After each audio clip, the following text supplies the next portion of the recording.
Hello everyone and welcome back to my channel science simplified notes. आज की class में हम क्लास 9th का second chapter cell the building unit of life का rest of the part को discuss करेंगे। So let's get started. Now our next topic is nucleus. Nucleus क्या होता है? It is the control centre of the cell. ये cell को control करता है। ये डबल मेम्ब्रेन होता है, इसमें बहुत सारे पोर्स होते हैं जिसके वजह से पार्टिकल्स का मूवमेंट होता है from nucleus to cytoplasm and cytoplasm to nucleus. Okay, ये साइटोप्लाज्म होता है और ये न्यूक्लियस होता है। तो इसमें क्या होते हैं, इसके न्यूक्लियर मेम्ब्रेन में बहुत सारे यहाँ पे पोर्स होते हैं और इन पोर्स के थ्रू मटेरियल न्यूक्लियस में जाते हैं और कुछ मटेरियल न्यूक्लियस से बाहर साइटोप्लाज्म में भी आते हैं। ये जेनेटिक मटीरियल, इसमें क्या होता है, जेनेटिक मटीरियल जो कि क्रोमोसोम्स होता है वो न्यूक्लियस में ही प्रेजेंट होता है। क्रोमोसोम्स क्या होता है? जेनेटिक मटेरियल होता है जिसमें जेनेटिक इन्फॉर्मेशन होती है और ये इन्फॉर्मेशन कहाँ पे होगी? न्यूक्लियस में होगी। अच्छा, अब इसमें क्या होता है, एक न्यूक्लियोलस भी होता है जो कि राइबोसोम सिंथेसिस में हेल्प करता है। Okay, now this is the basic structure of the nucleus. Double membrane nuclear membrane, nuclear pores, nucleolus, chromatic material है। ये बाद में जा कर के क्या होता है, क्रोमोसोम्स में बनता है। ये होता है इससे अटैच्ड एंडोप्लाज्मिक रेटिकुलम। ER मतलब एंडोप्लाज्मिक रेटिकुलम। और इसमें क्या होते हैं, इस एंडोप्लाज्मिक रेटिकुलम से राइबोसोम्स अटैच्ड होते हैं। ओके, नाउ होता क्या है कि जब सेल डिवीजन होने वाला होता है तो ये जो क्रोमैटिक मटेरियल होता है ये क्या होता है, एक स्कैटर्ड फॉर्म है। स्कैटर्ड मतलब बिखरा हुआ फॉर्म होता है DNA का। अब जब सेल डिवाइड होने वाला होता है तो ये स्कैटर्ड मटेरियल फिर किस में हो जाता है, अरेंज्ड इनटू क्रोमोसोम्स में। क्रोमोसोम्स क्या होते हैं? Highly condensed and coiled form of DNA। ये रॉड शेप के स्ट्रक्चर्स होते हैं और इसमें क्या होता है, DNA लगा हुआ होता है। DNA इसके अंदर होता है और ये जो एक सेगमेंट लेते हैं DNA का, इसको हम बोलते हैं जीन। ठीक है, अब है DNA। Now what is DNA? Deoxy ribo nucleic acid. ये थ्रेड लाइट स्ट्रक्चर्स होते हैं, न्यूक्लियस में प्रेजेंट होते हैं। इसमें हमारी जेनेटिक इन्फॉर्मेशन होती है और ये जेनेटिक इन्फॉर्मेशन इनहेरिट होती है from one generation to another, from parent to child. Genes क्या होते हैं? ये एक DNA का स्पेसिफिक सेगमेंट होता है और इसमें क्या होता है कि कोई भी पर्टिकुलर कैरेक्टर का कोड होता है। मतलब अगर जैसे आपकी आई का कलर कैसा है, आपकी नोज़ कैसी है, आपके ईयर्स कैसे हैं, कभी आप देखते हो कि जैसा पेरेंट्स के आईज़ है वैसे ही बच्चे की आईज़ है। It is because of the same DNA। Okay, now cytoplasm, it is a fluid like, sorry it is, ये क्यों होता है? Because of the same genes, not the DNA but because of the same particular genes. Now we'll discuss about the cytoplasm. ये एक fluid जैसा substance होता है जो कि सेल के अंदर होता है। इसमें बहुत सारे सेल ऑर्गेनल्स होते हैं, as you all know. Cell organelles कौन कौन से होते हैं? एंडोप्लाज्मिक रेटिकुलम होता है और गॉल्जी बॉडीज़ होती है, लाइसोसोम्स, माइटोकॉन्ड्रिया, प्लास्टिड, वैक्यूल्स, ये सारे सेल ऑर्गेनल्स जो कि साइटोप्लाज्म में प्रेजेंट होते हैं, जिसको हम वन बाय वन अभी पढ़ेंगे। उससे पहले हम डिस्कस करते हैं what is prokaryotic cell and eukaryotic cell. Prokaryotic मतलब पुराना, यूकैरियोटिक मतलब एकदम डिफाइंड। ओके, इसमें क्या होता है कि न्यूक्लियर रीजन इतना ज़्यादा वेल डिफाइंड नहीं होता है और इसलिए उसको बोलेंगे हम न्यूक्लियोइड बोलते हैं न्यूक्लियस को। यहाँ पे न्यूक्लियर रीजन बिल्कुल वेल डिफाइंड है। इसमें न्यूक्लियर मेम्ब्रेन भी नहीं होती है, इसमें होती है। इसमें मेम्ब्रेन बाउंड सेल ऑर्गेनल्स नहीं होते हैं, सिर्फ राइबोसोम प्रेजेंट होता है। इसमें सारे के सारे सेल ऑर्गेनल्स प्रेजेंट होते हैं।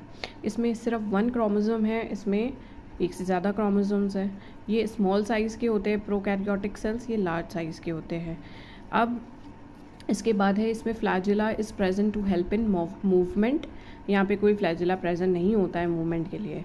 इसका एग्जाम्पल है बैक्टीरिया, इसके एग्जाम्पल्स है plant cells, animal cells, fungi.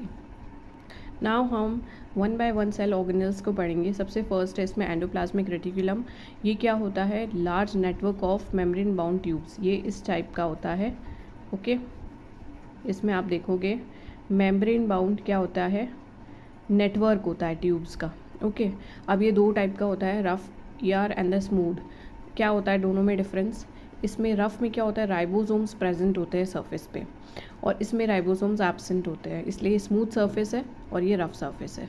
It helps in the protein synthesis. अब राइबोसोम्स का काम क्या होता है? प्रोटीन सिंथेसिस का काम करना, इसलिए rough endoplasmic reticulum protein synthesis करेगा और ये लिपिड और फैट्स का सिंथेसिस करता है smooth ER. ER helps in the transport of material between the cytoplasm and the nucleus. Okay, अब ये जो एंडोप्लाज्मिक रेटिकुलम है, ये सेल ऑर्गेनल का क्या फंक्शन होता है? ये क्या करता है? साइटोप्लाज्म और न्यूक्लियस के बीच में मटेरियल को ट्रांसपोर्ट करता है। आपने देखा था कि एंडोप्लाज्मिक रेटिकुलम साइटोप्लाज्म में भी प्रेजेंट होता है और कुछ एंडोप्लाज्मिक रेटिकुलम होते हैं वो न्यूक्लियस से भी अटैच्ड होते हैं ऐसे। ठीक है, तो ये क्या करेंगे? ये वाले ER ये साइटोप्लाज्म से न्यूक्लियस में मटेरियल्स को ट्रांसपोर्ट करेंगे। ओके, नाउ नेक्स्ट जो है हमारा सेल ऑर्गेनल वो है गोल्जी अपैरेटस। इसमें क्या होती है? It consist of membrane bound vesicles arrange parallel to each other in stacks called the cisterns. Okay, ये इस टाइप का शेप होता है इसका। ओके, नाउ इसका फंक्शन होता है storage, modification, packaging of the products like protein and lipid synthesized from ER। Okay, अब ये क्या इसका काम होता है? सबसे पहले स्टोरेज करना फूड को, और जो भी जो प्रोटीन्स होते हैं, लिपिड्स होते हैं, उनकी पैकेजिंग करना। ठीक है, और फिर पैकेजिंग करके डिफरेंट जो भी जगह है उन तक पहुंचाना, और ये लाइसोसोम का भी फॉर्मेशन करता है।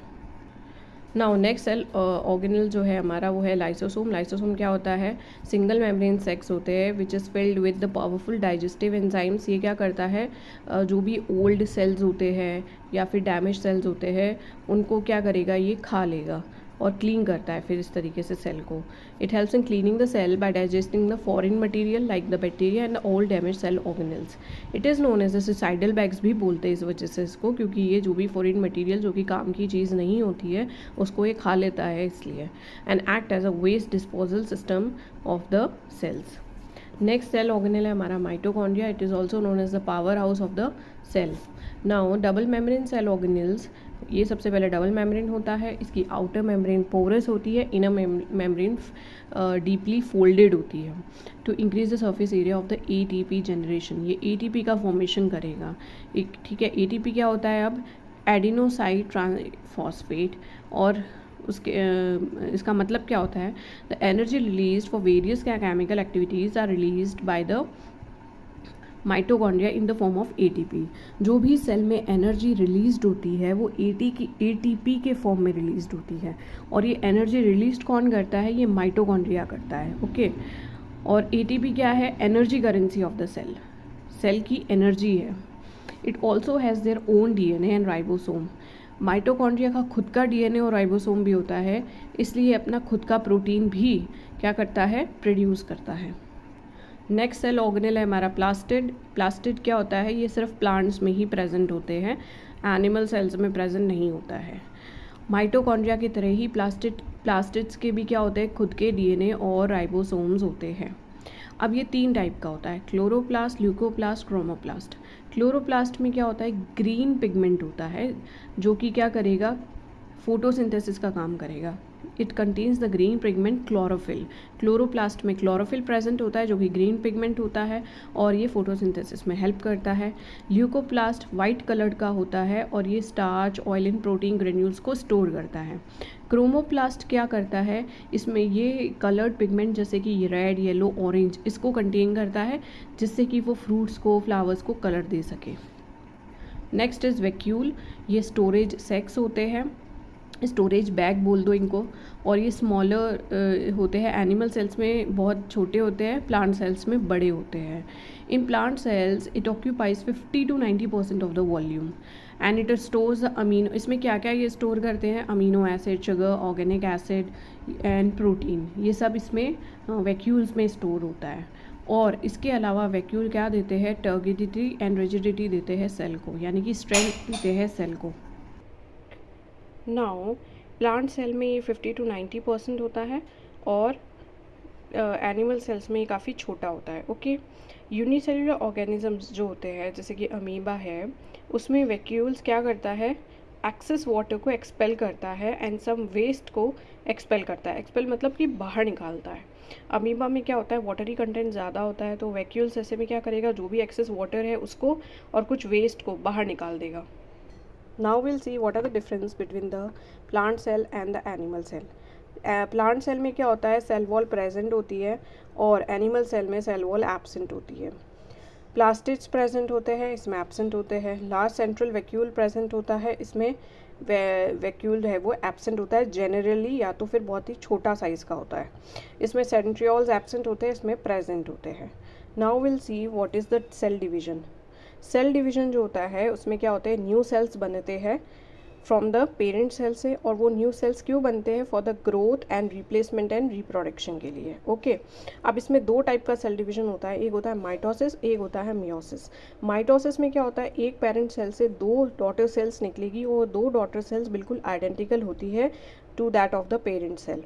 मियोसिस में क्या होता है कि ये पेरेंट सेल है और इससे पहले सब डिवीजन हुआ, पहले डिवीजन हुआ, फिर उसके बाद में सब डिवीजन होता है और 4 डॉटर सेल्स बनती है। ओके और ये जो 4 डॉटर सेल्स है बिल्कुल भी आइडेंटिकल नहीं है with that of the parent cell, और इसमें जो क्रोमोसोम नंबर होते हैं वो भी हाफ होते हैं with that of the parent cell के। यही सब कुछ यहाँ पे मैंने थियोरी में लिखा हुआ है। माइटोसिस में 1 पेरेंट सेल होता है, divides into 2 identical daughter cell. इसमें 1 पेरेंट सेल से डिवाइड होता है 4 डॉटर सेल्स। इसमें क्रोमोसोम नंबर बिल्कुल पेरेंट्स में जितने उतनी डॉटर सेल्स में रहेंगे। इसमें हाफ नंबर ऑफ क्रोमोसोम्स रहेंगे डॉटर सेल्स में compare to the parent cell. It occurs in the normal body cells like skin में। ये कहाँ होता है, माइटोसिस सेल डिवीजन हमेशा स्किन वगैरह में होता है या नॉर्मल मसल्स में होता है, पर ये हमेशा जो रिप्रोडक्टिव पार्ट्स होते हैं, रिप्रोडक्टिव ऑर्गन्स होते हैं, जैसे testis, ovaries, anthers in the flowers and all, इसमें होता है meiosis. It helps in the growth and repair of the tissues and it is the asexual reproduction and it is required for the production of gametes। यहाँ पे क्या होता है, sperms बनने के लिए होता है, eggs बनने के लिए होता है, mainly for the sexual reproduction के लिए होता है। So that is all about this chapter. If you like my chapter then subscribe to my channel and hit the bell icon and do comment me for the feedback. Till then keep study, bye bye.